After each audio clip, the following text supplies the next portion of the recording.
తాపురం అనే గ్రామం. ఆ గ్రామంలో సత్యమూర్తి అని ఒక పెద్ద మనిషి ఉండేవాడు. అతను చాలా నిజాయితీపరుడు.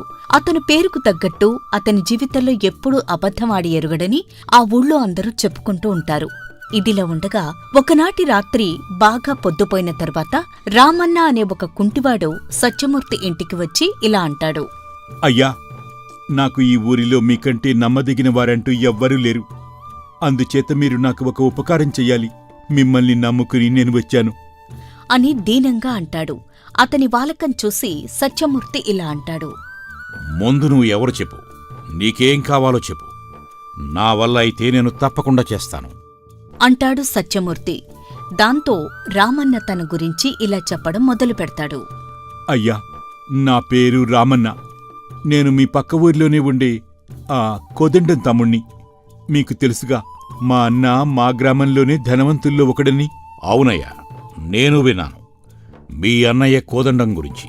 ఇంతకీ నువ్వు అతను తమ్ముడువా? అసలు నువ్వెందుకుంటున్నావు? నీ కాలుకి చేతికి ఏమైంది?